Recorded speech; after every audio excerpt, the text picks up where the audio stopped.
Pagbasa mula sa aklat ni Propeta Ezekiel. Bumalik kami sa pintuan ng templo. Sa ilalim nito'y may agos ng tubig papunta sa silangan. Ang templo'y paharap sa silangan. Ang agos ay nagmumula sa gawing timog na bahagi ng templo, sa gawing timog ng altar. Lumabas kami sa pintuan sa gawing hilaga at iniligid niya ako papalabas sa pintuan sa gawing silangan. Doon ay may mahinang agos ng tubig mula sa gawing timog ng hagdanan. Sinabi niya sa akin, ang tubig na ito ay papunta sa dakong silangan hanggang dagat na patay. Pag-abot nito sa dagat na patay, malilinis ang tubig nito. Lahat ng lugar na maagusan nito ay magkakaroon ng lahat ng uri ng hayop at isda. Pagdating ng agos nito sa dagat na patay, magiging tabang ang tubig ng dagat. Lahat ng lugar na abutin nito ay magkakaroon ng buhay. Sa magkabilang pampang ng ilog ay tutubo ang sari-saring punong kahoy na makakain ang bunga. Hindi malalanta ang mga dahon nito ni mawawalan ng bunga sapagkat ang didilig dito ay ang tubig na umaagos mula sa templo. Ito ay patuloy na mamumunga sa buong taon. Ang bunga nito ay pagkain at gamot naman ang mga dahon.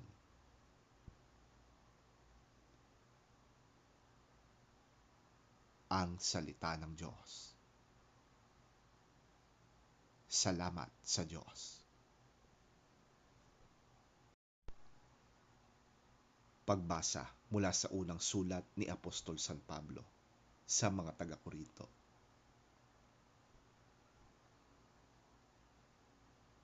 Kayo rin ay gusali ng Diyos. Ayon sa kagandahang loob ng Diyos sa akin, inilagay ko ang pundasyon tulad ng isang mahusay na tagapagtayo.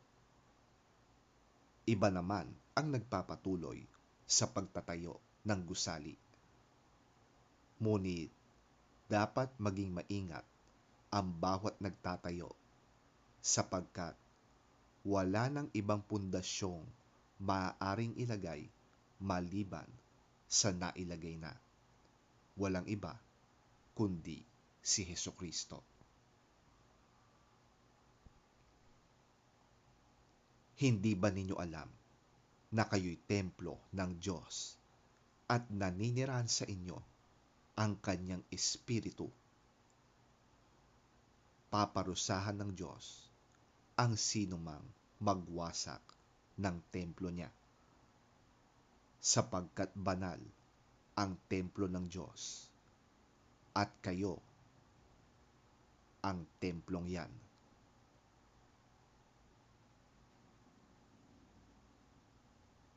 Ang salita ng Diyos. Salamat sa Diyos.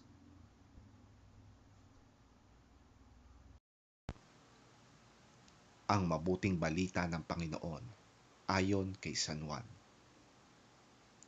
Papuri sa iyo, Panginoon. Malapit na ang Paskwa ng mga Hudyo, kaya't pumunta si Jesus sa Jerusalem. Nakita niya sa templo ang mga nagtitinda ng mga baka, tupa at kalapati, at ang mga namamalit ng salapi. Kumuha siya ng lubid at ginawa iyong panghagupit at ipinagtabuyan niyang palabas ang mga nagtitinda, pati na ang mga baka at tupa. Isinabog niya ang salapi ng mga namamalit ng pera at ipinagtataob ang kanilang mga mesa. Pinagsabihan niya ang mga nagtitinda ng kalapati. Alisin ninyo rito ang mga yan. Huwag ninyong gawing palengke ang bahay ng aking ama. Naalala ng kanyang mga alagad ang sinasabi sa kasulatan. Ang malasakit ko sa iyong tahanan, matinding matindi sa aking kalooban.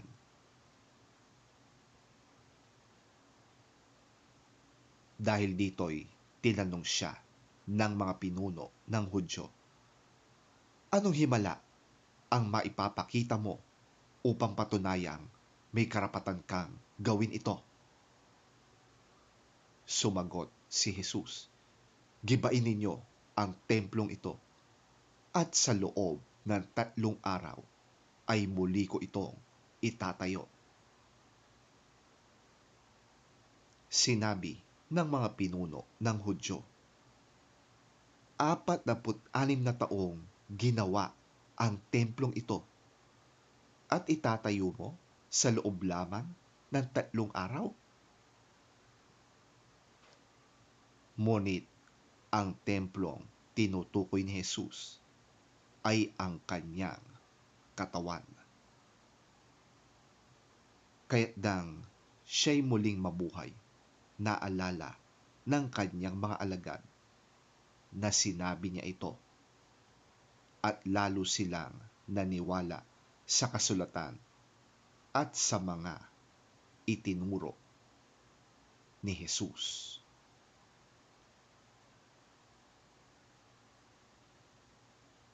Ang mabuting balita ng ating Panginoon. Pinupuri ka namin, Panginoong Hesukristo.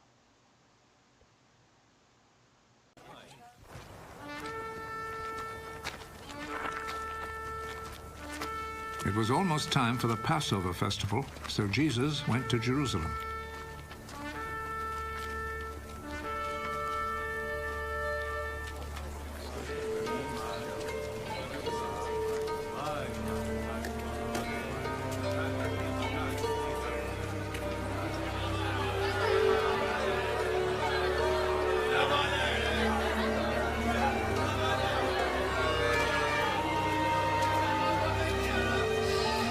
There in the temple, he found people selling cattle, sheep, and pigeons, and also the money changers sitting at their tables.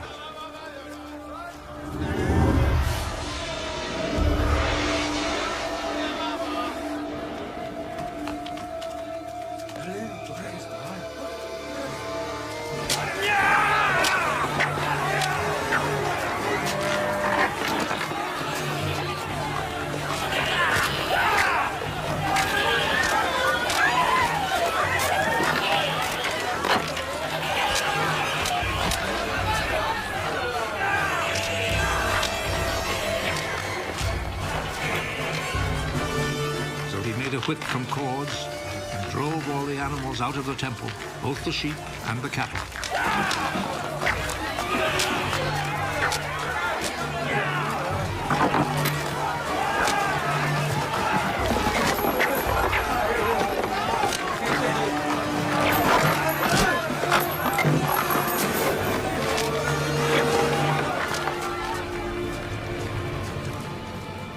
He overturned the tables of the money changers and scattered their coins.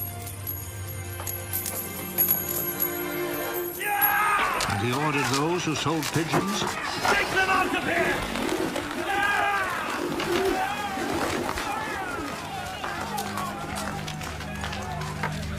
Stop making my father's house a marketplace! His disciples remembered that the scripture says, My devotion to your house, O God, burns in me like a fire. The Jewish authorities came back at him with a question. What miracle can you perform to show us that you have the right to do this? Tear down this temple, and in 3 days I will build it again. Are you going to build it again in 3 days? It has taken 46 years to build this temple. But the temple Jesus was speaking about was his body.